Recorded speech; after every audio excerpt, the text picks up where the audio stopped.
Good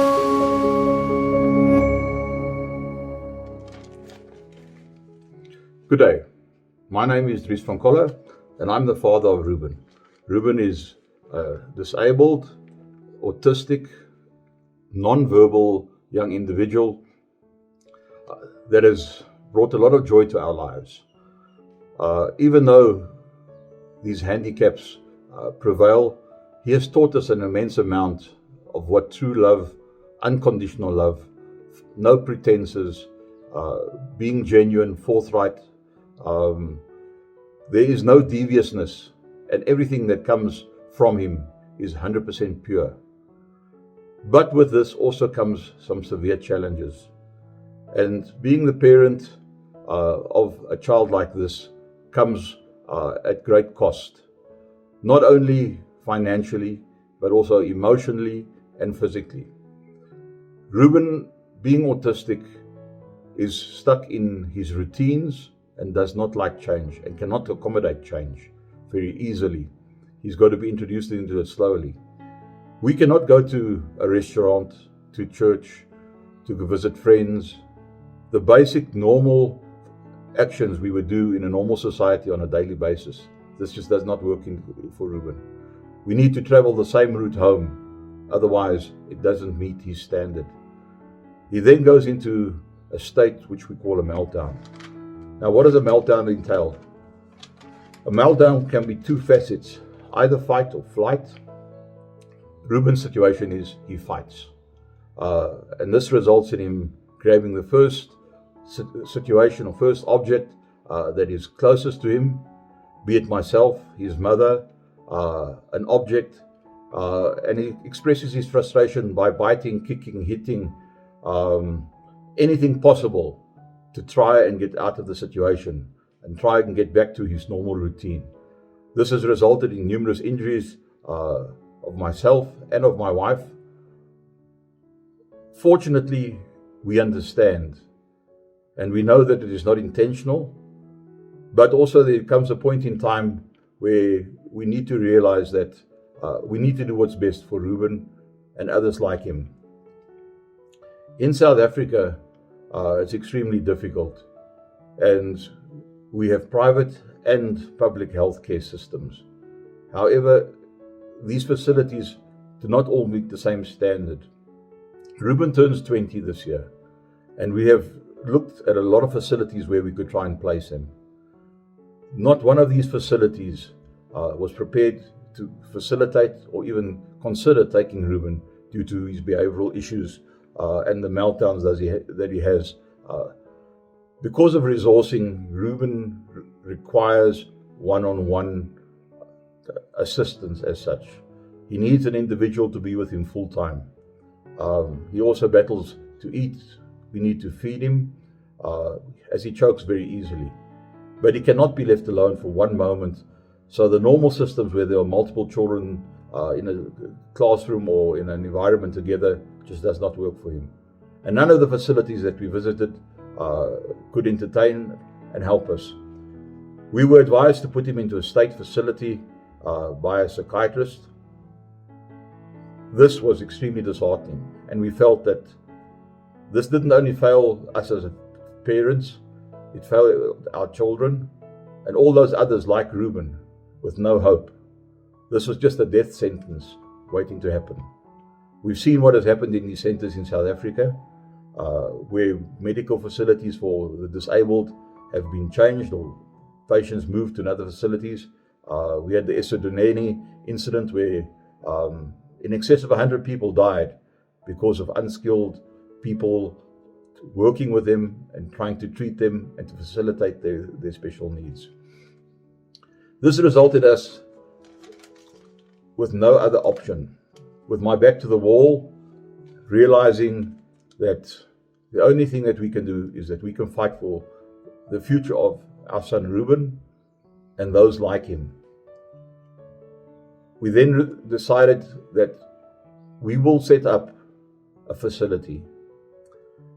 We will raise the funds to purchase a piece of land, have a property specifically designed to meet the needs from the bathrooms, bedrooms, to cater for all the needs of these various handicapped children with their special requirements.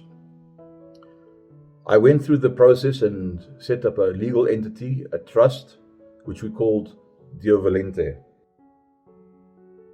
Our goal was to establish a home for mentally disabled children and to empower them to live and experience a meaningful life. A home where the kids could develop and reach their utmost capabilities and to be accepted into society in whatever possible way. A home, a haven for our mentally disabled kids to call their own.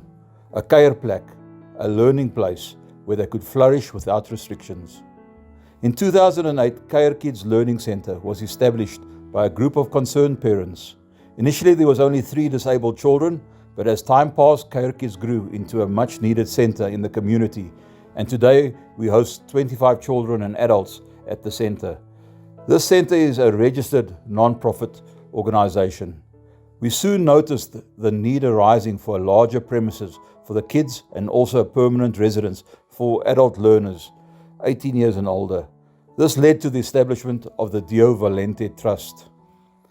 At the end of 2019, a meeting was held by the governing board of Kuier Kids Learning Center, addressing the need for a bigger premises and a forever home for the children. From this meeting, a trust was registered at the High Court in Pretoria in the name Deo Volente Trust, myself being the founder. The trust deed's goals being to get funding with the exclusive purpose of purchasing a property and also maintaining the property, to register the property in the name of the trust, the property to be used as a residential and a care center for mentally disabled older than 18 years. The property be used as an early intervention daycare center, Kuier Kids to continue on this property for children under 18 years of age. The trustees may only use the assets of the trust to benefit of the mentally disabled persons. Currently, we are looking for a 2.5 hectare small holding in Melody, Hartbeespoort, which already has a beautiful, well-maintained buildings and can be immediately accommodate approximately 54 people and more, and has the potential to expand as we grow. Deo Volente is a word that is very close to us because it means in God we trust. Our religion and our faith in God has played a significant role and has been the only mechanism that has helped us cope with the situation to date. It is the only hope that we've had that has enabled us to keep positive and to stand up and realize that if we do not do it, nobody else is going to do it. The voice of the voiceless needs to be heard. And there are so many people out there that sit in the same situation as what we do. We are fortunate that we have the mental fortitude to understand the challenges that it's going to entail. We have set up all that is required. Now we need your assistance. I come today and I would like to ask each individual out there today, what would you do if you were in our situation? How would you handle it? It is very easy to comment, and we should receive a lot of recommendations from a lot of people telling us of what we should do and how we should be reacting, some negative, some positive. It's had a great impact on our lives, resulting in us basically withdrawing from society, becoming prisoners in our own home because of the situation we find ourselves in, and not changing Ruben's environment at all. My request today is that you will come, and if God lays it on your heart, assist us to raise the funds for Deo Volente, that we can purchase a property and build the facilities required, where these children can spend the rest of their lives. The structure of the trust is of such a nature that it will ensure these criteria is met and that nobody can ever take these facilities away. My wife and I know many others, lie awake at night, horrified at the thought of what would happen to our children if we were no longer around. If we had to pass on, who would look after our children? Who would ensure the care and the love that they require? They need to be treated with dignity and respect, just like each one of us.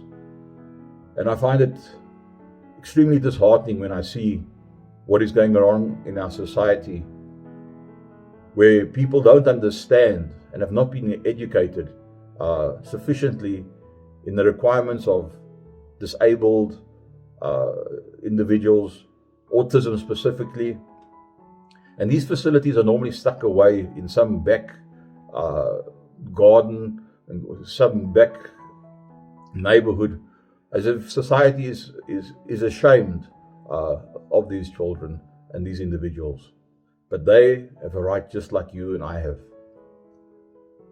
God instructs us very clearly to look after the widows and the orphans and to make a difference in society. I come today and I ask humbly and with the utmost respect that you will assist us with a donation towards the Deo Volente Foundation. No donation is too small. Every little bit helps.